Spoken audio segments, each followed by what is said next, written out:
Good afternoon class. देखो, source of impurity पढ़ा था, तुम लोगों ने पढ़ा था ना। तो मतलब कि क्या होता है इसका मतलब कि कहाँ से इम्प्योरिटी आपके आते हैं, है ना। तो कहाँ कहाँ से आते हैं, एक आपका हो गया रॉ मटेरियल, है ना। कि रॉ मटेरियल जो आप चीज़ें खरीदते हो शुरू में, स्टार्टिंग मटेरियल, उसमें इम्प्योरिटी रहती है, ठीक है। अब जब वो इम्प्योरिटी मान लो कि जो आपने सामान खरीदा, अगर उसमें इम्प्योरिटी होगी तो वो इम्प्योरिटी कहाँ जाएगी, आपके फाइनल प्रोडक्ट में जाएगी। अब जब फाइनल प्रोडक्ट में जाएगी तो वो क्या होगा, खराब हो जाएगा, है ना। तो इसीलिए हम क्या करते हैं, रिमूव कर लेते हैं उस इम्प्योरिटी को, ताकि वो कहाँ ना जाए, फाइनल प्रोडक्ट में नहीं जाए। पढ़ा था ना तुम लोगों ने। देखो कि हाँ, एक चीज मतलब ये चीजें हैं जो हम खरीदते हैं, है ना। खरीदा, अब इसमें क्या प्रेजेंट है, आपका इम्प्योरिटी प्रेजेंट है। अब मान लो कि ये तुम्हारा जो है ये फाइनल प्रोडक्ट है, ठीक। तो अब इससे अगर तुम इम्प्योरिटी को नहीं निकालोगे तो ये इम्प्योरिटी कहाँ जाएगी, फाइनल प्रोडक्ट में जाएगी। और फाइनल प्रोडक्ट में जाएगी तो ये क्या हो जाएगी, खराब हो जाएगी। हाँ, तो सेम सभी में ये प्रोसेस चलेगा आपका, चाहे वो रॉ मटेरियल हो, चाहे आपका मेथड ऑफ मैन्युफैक्चरिंग के वजह से इम्प्योरिटी आया हो, ठीक है। जैसे रिएक्शन वेसल, जो आप चीज़ें यूज करोगे, है ना। मतलब कि कोई जब किसी चीज़ का रिएक्शन करते हैं तो आप कोई वेसल यूज करते हो ना, कंटेनर यूज करते हो, है ना। चाहे वो स्टील का हो, चाहे वो ग्लास का हो, ठीक है। तो अगर मान लो कि आपका केमिकल अगर उस कंटेनर, उस वेसल के साथ रिएक्ट करने लगे तो उसके वजह से भी इम्प्योरिटी आएगी, है ना। तो ये हो गया एक आपका। फिर हो गया आपका रिएजेंट। रिएजेंट मतलब क्या हो गया, जो आप केमिकल यूज कर रहे हो, रिएजेंट को बना के आप जो यूज कर रहे हो, उसके वजह से अगर इम्प्योरिटी आई तो वो भी इम्प्योरिटी आपके फाइनल प्रोडक्ट में जाएगी जाएगी। फिर कहता है कि आपका सॉल्वेंट, जो आप सॉल्वेंट यूज करोगे, जैसे कि वाटर हो गया, है ना। सबसे सस्ता और मतलब कि सबसे चीप जो सॉल्वेंट होता है वो क्या होता है, वाटर होता है, जो कि आप डिस्टिल वाटर यूज करते हो लैब में, है ना। तो वो भी, उसके वजह से भी इम्प्योरिटी आ सकती है ना। अगर वाटर में प्रेजेंट रहेगा इम्प्योरिटी तो वो भी आपके फाइनल प्रोडक्ट में जा सकता है, ठीक। ये भी हो गया। एक हो गया आपका इंटरमीडिएट्स, जो आपके रिएक्शन के बीच में जब रिएक्शन हो रहा होगा तो उसके बीच में क्या होता है, एक इंटरमीडिएट होता है, ठीक है। उसके मतलब कि क्या कहता है कि form during a reaction but are not the final product. मतलब कि उस दौरान रिएक्शन जब आप करोगे उस दौरान आपका क्या होगा, इंटरमीडिएट रिएक्शन होगा, लेकिन वो फाइनल प्रोडक्ट में नहीं होगा, पर उसके वजह से इम्प्योरिटी जो है वो आ सकता है, ठीक है। अब उसके वजह से इम्प्योरिटी आएगा तो वो इम्प्योरिटी कहाँ जाएगा, फाइनल प्रोडक्ट में जाएगा, तो फाइनल प्रोडक्ट आपका खराब हो जाएगा। वैसे ही आपका है मैन्युफैक्चरिंग हजार्ड्स। जैसे कि मतलब कि आपको कोई चीज़ में कंटामिनेशन हो गया हो, ठीक है। या फिर मान लो कि पैकेजिंग जो आप कर रहे हो, कोई चीज़ को पैक करोगे तो उसमें जो एरर आता है, ठीक है, उसके वजह से हो सकता है। फिर आपका क्या हो गया, एक कि मैन्युफैक्चरिंग प्रोसेस हो गया, ठीक है, उसके वजह से भी एरर आ सकता है ना। फिर आपका है क्रॉस कंटामिनेशन, उसके वजह से भी इम्प्योरिटी आएगा, ठीक। फिर कहता है आपका कि माइक्रोबियल कंटामिनेंट, उसके वजह से भी इम्प्योरिटी आएगा, ठीक। ये सारे क्या है, माइक्रोबियल ऑर्गेनिज्म का ग्रोथ हो जाएगा, बैक्टीरिया फंगी, तो उसके वजह से इम्प्योरिटी आएगा कि नहीं आएगा, आएगा। तो ये हो गया एक आपका क्या, मैन्युफैक्चरिंग हजार्ड्स, जिसके वजह से इम्प्योरिटी आती है, ठीक है। फिर कहता है कि इम्प्रॉपर स्टोरेज। मान लो कि अगर कोई चीज़ को स्टोर करने के लिए बोला है किसी अच्छे जगह पे, ठीक है, कि हमको मान लो कि इतने डिग्री सेल्सियस पे इसको स्टोर करना है, ठीक। और आप उतने पे नहीं करके उससे कम कर दोगे, उसे जैसे वैक्सीन वगैरह होता है उसको हम कहाँ, रेफ्रिजरेटर में स्टोर करते हैं, ठंडे जगह पे, है ना। अब उसको तुम निकाल के रूम टेम्परेचर पे रख दो तो वो खराब हो जाएगा ना, है ना। तो इसीलिए क्या कहता है कि जिसका जो स्टोरेज कंडीशन हो आप वहीं उसको रखो, है ना। तो उसी जगह पे रखोगे तो वो खराब नहीं होगा, अगर उससे हटा के रखोगे तो वो खराब हो जाएगा, ठीक। ये हो गया आपका। फिर हो गया आपका कि जो आपका एटमॉस्फेरिक कंटामिनेशन होगा। मान लो कि जहाँ पे तुम्हारा मतलब कि सेटअप है उसके आसपास क्या हो, बहुत ज़्यादा डस्ट पार्टिकल्स हो रहे हो गैसेज हो, हार्मफुल गैसेज हो, तो अगर वो सब भी इम्प्योरिटीज ही होते हैं, है ना। तो वो सब इम्प्योरिटीज भी अगर आपके प्रोसेस में आएगा तो वो कहाँ जाएगा, फाइनल प्रोडक्ट में जाएगा, और फाइनल प्रोडक्ट आपका खराब हो जाएगा, है ना, ठीक है। फिर हो गया आपका डेलिब्रेट एडल्ट्रेशन। एडल्ट्रेशन मतलब क्या होता है, मिलावट। जब हम कोई ओरिजिनल चीज में उसका सेम कॉपी लाके मिला देते हैं, है ना। जैसे चीनी में चीनी जैसा दिखने वाला सामान लाके हमने मिला दिया, ठीक। तो उसके वजह से क्या हो जाएगा आपका, एडल्ट्रेशन हो जाएगा, है ना, कि मतलब उस चीनी का वैल्यू बढ़ जाए, वॉल्यूम बढ़ जाएगा, है ना। आपको मतलब 500 ग्राम चीनी है तो उसमें 250 ग्राम एडल्ट्रेटेड प्रोडक्ट है और 250 ग्राम चीनी है, आपको पता भी नहीं चलेगा और उसमें एडल्ट्रेशन हो। तो कुछ एडल्ट्रेशन जो होता है क्या होता है, हार्मफुल होता है, कुछ एडल्ट्रेशन जो होता है वो लीगल होता है, कुछ इलीगल होता है। ठीक, दो तरीके का एडल्ट्रेशन होता है। तो जो लीगल एडल्ट्रेशन होता है उसको फार्माकोपिया में मेंशन किया गया है, और जो इलीगल होता है उसको लोग चोरी छिपे उसको क्या करते हैं, मिलावट करते हैं, ताकि मेरे प्रोडक्ट का वॉल्यूम बढ़ जाए। ठीक है, प्रोडक्ट 250 जाए और मिलावट में 250 मिला दिया तो 500 ग्राम तो हो गया, लेकिन उसमें से 250 ग्राम क्या है, मिलावट है ना। तो वो क्या हुआ, एडल्ट्रेशन हुआ, मतलब अच्छे खासे मेडिसिन में कोई और चीज़ हमने मिला दिया। ठीक, उसके वजह से भी इम्प्योरिटी आएगी, और वो इम्प्योरिटी कहाँ जाएगी, फाइनल प्रोडक्ट में। तो फाइनल प्रोडक्ट आपका क्या हो जाएगा, कंटामिनेट, खराब हो जाएगा, है ना। तो ये हो गया क्या, सोर्स ऑफ इम्प्योरिटी। ठीक है, हम पढ़ेंगे आज लिमिट्स के बारे में। ठीक है, देखो हम जो भी करते हैं हर चीज़ की एक लिमिट होती है ना। चाहे कुछ बनाओ, चाहे कुछ खाओ, चाहे तुम सो गाओ नाचो जो करो, सबका एक लिमिट होता है कि नहीं होता है, होता है। तो इसका भी क्या है, एक आपका लिमिट है। ठीक है, क्या कहता है कि defines the safety limit for impurities known as the impurity qualification limit. देखो एक ना लिमिट होता है जो सेफ्टी के पर्पस को देखते हुए चला जाता है कि ठीक है, अगर इससे लिमिट क्रॉस हुआ तो आपका सेफ्टी जो है वो खतरे में पड़ जाएगा, है ना। लेकिन अगर आप इसके अंदर रहोगे तो सेफ्टी जो है वो बरकरार रहेगी, है ना। तो वो कौन डिसाइड करता है, लिमिट डिसाइड करता है ना। वही कहता है कि जो आपका लिमिट होता है वो सेफ्टी को क्या करता है, सेफ्टी लिमिट बताता है इम्प्योरिटीज का। ठीक है, कि मतलब कि अगर ये इम्प्योरिटीज है तो इसकी लिमिट कितने तक है जो वो सेफ रहेगी। ठीक, अगर उसको मतलब कि क्वालिफाई नहीं करती है, उससे ज़्यादा हो जाती है तो वो आपके लिए हार्मफुल हो जाएगी। ठीक, फिर कहता है कि limits ensure impurities don't harm patients. Limit जो है क्या डिसाइड करता है कि कुछ इम्प्योरिटीज ऐसे होते हैं जो किसी भी पेशेंट को हार्म नहीं करते हैं, मतलब नुकसान नहीं पहुंचाते हैं। ठीक, फिर कहता है कि FDA मतलब फूड ड्रग एडमिनिस्ट्रेशन जो होता है आपका एक मतलब कि संस्था टाइप का होता है समझो। ठीक है, जिसको हम क्या कहते हैं, फूड एंड ड्रग एडमिनिस्ट्रेशन। ठीक है, तो उसको क्या कहता है, criteria and scientific literature are used for approval. अब देखो लिमिट के अप्रूवल के लिए, इम्प्योरिटी के लिमिट के अप्रूवल के लिए आपको FDA और जो आपका साइंटिफिक लिटरेचर है उनका अप्रूवल चाहिए होता है। ठीक है, अगर वो अप्रूवल देंगे तभी आपका वो अप्रूव होगा, अदरवाइज अप्रूव नहीं होगा। अगर अप्रूव नहीं होता है फिर भी आप उसको यूज कर रहे हो कोई चीज को, कोई इम्प्योरिटी को, तो वो इलीगल माना जाएगा, है ना। फिर कहता है कि इम्प्योरिटीज में भी एक्सेप्टेबल। देखो इम्प्योरिटीज किस किस केस में एक्सेप्टेबल होता है ना, वैसे तो इम्प्योरिटीज हार्मफुल होता है, ठीक है, लेकिन कई केस में क्या होता है कि आपके लिए वो क्या होता है, यूजफुल होता है। तो कौन से केस में होगा, तो अप्रूव्ड बाय द FDA, जो इम्प्योरिटी FDA के द्वारा अप्रूव किया जाएगा वो आपके लिए क्या होगा, यूजफुल होगा। फिर कहता है कि आर मेटाबोलाइट्स, मतलब कि ऑफ द ड्रग, जब कोई मतलब कि किसी भी ड्रग का वो मेटाबोलाइट हो वो इम्प्योरिटी, है ना, तो उसको यूज करेंगे। मेटाबोलाइट्स क्या होता है कि जब आप मेडिसिन को लेते हो तो उसको क्या करता है, बॉडी छोटे छोटे पार्टिकल्स में ब्रेक करता है। ठीक है, तो उसको हम क्या कहते हैं, मेटाबोलाइट करते हैं। ठीक, कहता है कि उसके बाद एक ये केस हो गया जब वो मेटाबोलाइट हो किसी ड्रग का।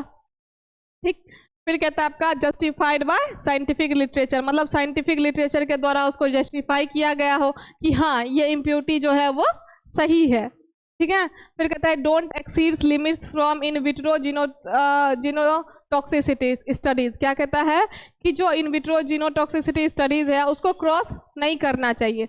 अब इन विट्रो जीनोटॉक्सिसिटी स्टडीज क्या होता है, don't exceeds the amount that is proven to be safe in lab test on DNA और जीन्स। ठीक है, क्या होता है ना कि जब आप लैब में टेस्ट करते हो, ठीक है, जैसे DNA का या फिर आपका जीन्स का, है ना, तो उसके लिए जो मतलब एक क्या होता है, सेफ्टी मतलब कि लेवल फिक्स किया गया है। ठीक है, अगर इन चीज़ों के लिए वो सेफ है DNA और जीन्स के लिए तो वो आपका सही है। ठीक है, अदरवाइज अगर इनके लिए सेफ नहीं है तो वो लिमिट वो इम्प्योरिटीज जो है वो आपके लिए हार्मफुल होगी। ठीक है, बेसिकली आप ड्रग्स कहाँ लोगे, अपने बॉडी में लोगे, है ना, तो ये सारे चीज़ कहाँ प्रेजेंट होती है, बॉडी में प्रेजेंट होती है ना। तो अगर ये इसको हार्म कर सकता है तो वो आपके बॉडी को भी कर सकता है ना। तो यही कहता है कि जो आपका in vitro genotoxicity study genotoxicity होता है उसको क्रॉस ना करे वो, ठीक है, उसका लिमिट क्रॉस ना करे वो, ठीक। ये हो गया। तो ये जो आपका ये 4 केस है, इस केस में आप इम्प्योरिटीज को क्या कर सकते हो, यूज कर सकते हो। कब कब? जब एक आपका FDA से अप्रूवल हो आपके पास, जब वो इम्प्योरिटी मेटाबोलाइट हो, तीसरा जब वो क्या हो, साइंटिफिक लिटरेचर के द्वारा डिसजस्टिफाई किया गया, चौथा आपका है कि मतलब कि इन विट्रो जीनोटॉक्सिसिटी है उसको क्रॉस या एक्सीड मतलब पार उसको ना करता हो, ठीक है। तो इन केसेस में आप इम्प्योरिटी को यूज कर सकते हो, ठीक। फिर कहता है कि क्वालिटी कंट्रोल ऑफ इम्प्योरिटीज का क्वालिटी मतलब कि कैसे कंट्रोल करोगे, है ना। तो सबसे पहला क्या आपका लिमिट फॉर डिलीटीरियस इम्प्योरिटीज। इसका मतलब क्या हो गया कि ऐसे इम्प्योरिटीज जिसको आप क्या कर सकते हो, रिमूव कर सकते हो, डिलीट कर सकते हो, है ना, उसको हम क्या कहते हैं, डिलीटीरियस इम्प्योरिटीज, ठीक है। कहता है कि harmful impurities like lead and arsenic must not exceed certain level. मतलब कि जैसे कि हार्मफुल इम्प्योरिटीज होते हैं किसके, लेड और आर्सेनिक के, ठीक है।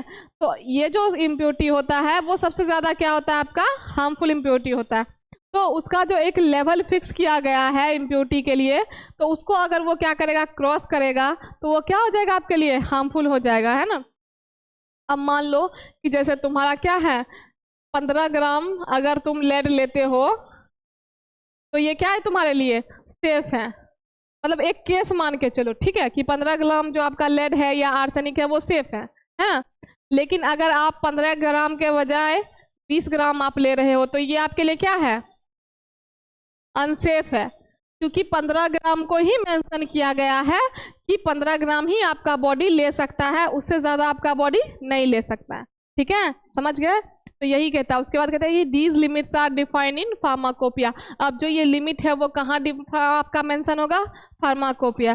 फार्माकोपिया क्या होता है, एक किताब है, बुक है, जिसमें ड्रग को बनाने का कैसे बनाएंगे, प्रिपेयर करेंगे, मतलब कैसे, उसके बारे में उसमें लिखा गया है, ठीक है। फार्माकोपिया का को 2 वर्ड में बांटा गया है, क्या, फार्माकोन, क्या, फार्माकोन और पोइया, ठीक है।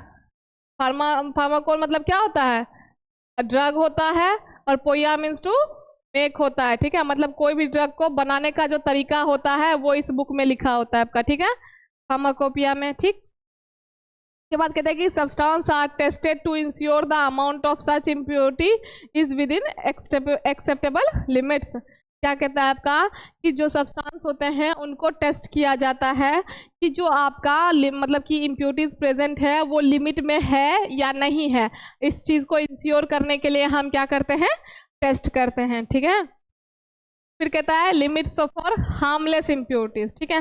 हार्मलेस का मतलब क्या होगा, जो आपके बॉडी को कोई नुकसान नहीं करेगा, ठीक है, ऐसे को हम क्या कहते हैं, हार्मलेस, ठीक है। उसमें आता है कि अब even harmless impurities are control to avoid reducing the therapeutic efficacy of drug. देखो हार्मलेस इम्प्योरिटीज जो होता है वो आपके बॉडी पे अफेक्ट नहीं करता है, लेकिन जो ड्रग होता है ना उसका काम करने का जो क्षमता होता है उसको वो क्या करता है, घटा देता है। तो उसको ना घटाए उसके लिए हम क्या करते हैं, उस इम्प्योरिटी को भी रिमूव करने का काम करते हैं, ठीक। फिर कहता है कि लिमिट डिपेंड ऑन, अब देखो लिमिट्स किस पे डिपेंड करेगा, nature and use of the substance, ठीक है, कि जो हम सब्सटेंस यूज कर रहे हैं उसका नेचर कैसा है और उसका यूज क्या है, ठीक है। फिर दूसरा है आपका nature and effect of the impurity, ठीक है, कि जो इम्प्योरिटी है उसका नेचर कैसा है और कैसा इफेक्ट उसका है, हार्मफुल है या हार्मलेस है, उस पर डिपेंड करता है कि हम उस इम्प्योरिटी को रिमूव करें कि ना करें, ठीक। फिर कहता है आपका some harmless impurities can even enhance therapeutic efficacy. अब क्या कहता है, कुछ जो है थेराप्यूटिक एफिकेसी को घटा सकता है, तो कुछ ऐसे इम्प्योरिटीज है हार्मलेस जो आपके थेराप्यूटिक एक्टिविटी को बढ़ा भी सकते हैं, ठीक है। फिर कहता है कि जैसे कि एग्जांपल लिया है, copper traces in iron supplements help in haemoglobin formation. अब जैसे कि कॉपर जो का ट्रेस जो होता है किसमें, आयरन में, आयरन सप्लीमेंट्स होते हैं ना, आयरन सप्लीमेंट्स में अगर आपका कॉपर का ट्रेस मिला तो वो क्या करता है, हीमोग्लोबिन बनाने में आपकी हेल्प करता है, ठीक है। क्लियर है, समझ में आ गया। फिर तीसरा क्या है आपका, कॉस्ट है। कॉस्ट का मतलब प्राइस, पैसा, ठीक है। कहता है कि achieving impurity free substance is costly. अब ऑब्वियस ही बात है कि जो सब्सटेंस क्या होता है, बेस्ट होता है, प्योर होता है, उसकी प्राइस भी क्या होगी, अच्छी होगी, ज़्यादा होगी, है ना। तो वही कहता है कि achieving impurity free substance is costly. ऐसे सब्सटेंस जिसमें इम्प्योरिटी नहीं होगा वो कॉस्टली होगा आपके लिए, ठीक है। फिर कहता है कि multiple purification steps raise cost, मतलब कि उसमें मल्टीपल क्या कहते हैं स्टेप्स यूज होते हैं प्यूरिफिकेशन का, ठीक है, जिसके वजह से उसकी कॉस्ट जो होगी वो क्या हो जाएगी, बढ़ जाएगी, है ना। फिर कहता है कि so pharmacopoeia set acceptable impurity limit through balance purity and cost. इसीलिए जो ये इम्प्योरिटी को बैलेंस किया गया ना कि कौन सा इम्प्योरिटी अवॉइडेबल है, कौन सा नॉन अवॉइडेबल, मतलब किसको आप छोड़ सकते हो और किसको आप नहीं छोड़ सकते। तो आप जिसको छोड़ सकते हैं उसी के लिए ये लिमिट बनाया गया है, ताकि वो इम्प्योरिटी को अगर ना भी निकाले तो काम चल सके, ठीक। ये हो गया। फिर आपका वही चीज़ आ गया क्या, एडल्ट्रेशन, जो मिलावट आपने पढ़ा था, है ना। देखो, defined as adding similar but inferior substance to a pure one, ठीक है। मतलब कि दिखने में वो क्या रहेगा, सिमिलर रहेगा, लेकिन उसका काम जो रहेगा वो अलग रहेगा, ठीक है। तो ऐसे सब्सटेंस को जब हम मिलाते हैं तो उसको क्या कहते हैं, एडल्ट्रेशन, ठीक है। मान लो कि एक सेम दिखने वाले चीज़ को उसमें मतलब कि उसके ओरिजिनल चीज़ में जाके मिला दिया हमने, है ना। कोई चीज़ का कॉपी समझते हो ना, बस एडल्ट्रेशन क्या होता है, कॉपी ही होता है, उस चीज़ का कॉपी करके और उसी में जाके उसको मिला देना, ठीक। फिर कहता है कि जैसे एग्जांपल लिया, sodium salt adulterated with potassium salt, जैसे सोडियम सॉल्ट को हम पोटासियम सॉल्ट के साथ एडल्ट्रेट मिलावट कर सकते हैं क्योंकि दोनों ही एक जैसा दिखता है, ठीक है। फिर आपका कहता है थ्रू एडल्ट्रेटेड चांसेस में work, ethical adulteration is illegal, ठीक है। क्या कहते हैं आपको कि थ्रू एडल्ट्रेटेड सब्सटेंसेस में work, ethical adulteration is illegal, ठीक है। एक मिनट, एथिकल एडल्ट्रेशन मतलब कि कहता है आपका कि देखो कुछ ऐसे मैंने बताया था ना, कुछ ऐसे एडल्ट्रेशन जो होते हैं वो आपके क्या होते हैं, लीगल होते हैं, कुछ ऐसे एडल्ट्रेशन जो होते हैं वो क्या होते हैं, इलीगल होते हैं, ठीक है। तो जो आपका मतलब कि फार्माकोपिया अप्रूव्ड है, जो फार्माकोपिया में मेंशन है, ऐसे एडल्ट्रेशन को आप क्या कहोगे, लीगल कहोगे। तो लेकिन जो एथिकल नहीं होंगे, एथिक्स को फॉलो करके नहीं चलेंगे, फार्माकोपिया को फॉलो करके नहीं चल रहा है, वो क्या हो जाएंगे आपके लिए, इलीगल हो जाएगा। तो कल को अगर आप देखो, अभी भी मतलब कि बहुत सारे ऐसे हिमाचल में कंपनियां हैं जो अभी पकड़ाई हैं इसी के वजह से, ठीक है, क्योंकि वो ऐसे ड्रग्स का फॉर्मेशन का बना रही थी जो कि इलीगल है बनाना, इसलिए आपको स्पेशल परमिशन लेना पड़ता है ना। नार्कोटिक और साइकोट्रोपिक्स ड्रग बनाने के लिए एक स्पेशल परमिशन है कि हम ये ड्रग बनाते हैं। अगर आपने गलती से भी वो ड्रग बनाया और किसी भी मतलब कि जांच में आप पकड़े गए तो आपकी कंपनी बंद हो सकती है ना। तो ऐसे ही ये चीज़ें हैं कि अगर एडल्ट्रेशन पकड़ा गया कि अगर एथिकल नहीं है तो आपको, और एथिकल है तो उसके लिए आपको पूरा डॉक्यूमेंट्स आपको दिखाने पड़ेंगे कि हाँ हम इसको फॉलो करके हम ये प्रोसीजर कर रहे हैं, ठीक है।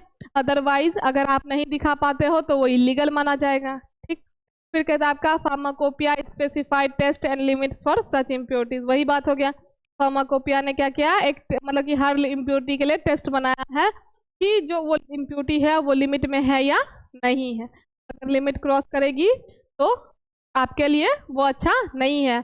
आपके लिए क्या अच्छा नहीं है, जो उसको लेगा उसके लिए वो अच्छा नहीं है, ठीक। कि इम्प्योरिटी कुछ अच्छे होते हैं और कुछ खराब भी होते हैं। अगर गलती से वो एडल्ट्रेशन में कुछ ऐसे हार्मफुल इम्प्योरिटीज चले गए तो वो क्या करेगा, ह्यूमन बॉडी के लिए बहुत ही ज़्यादा हार्मफुल होगा, ठीक है। तो ऐसे एडल्ट्रेशन को इलीगल माना जाता है, ठीक। तो ये था तुम्हारा इम्प्योरिटी, आज खत्म हो गया, समझ गए। अब आगे नया चैप्टर पढ़ेंगे हम, ठीक है, चलो।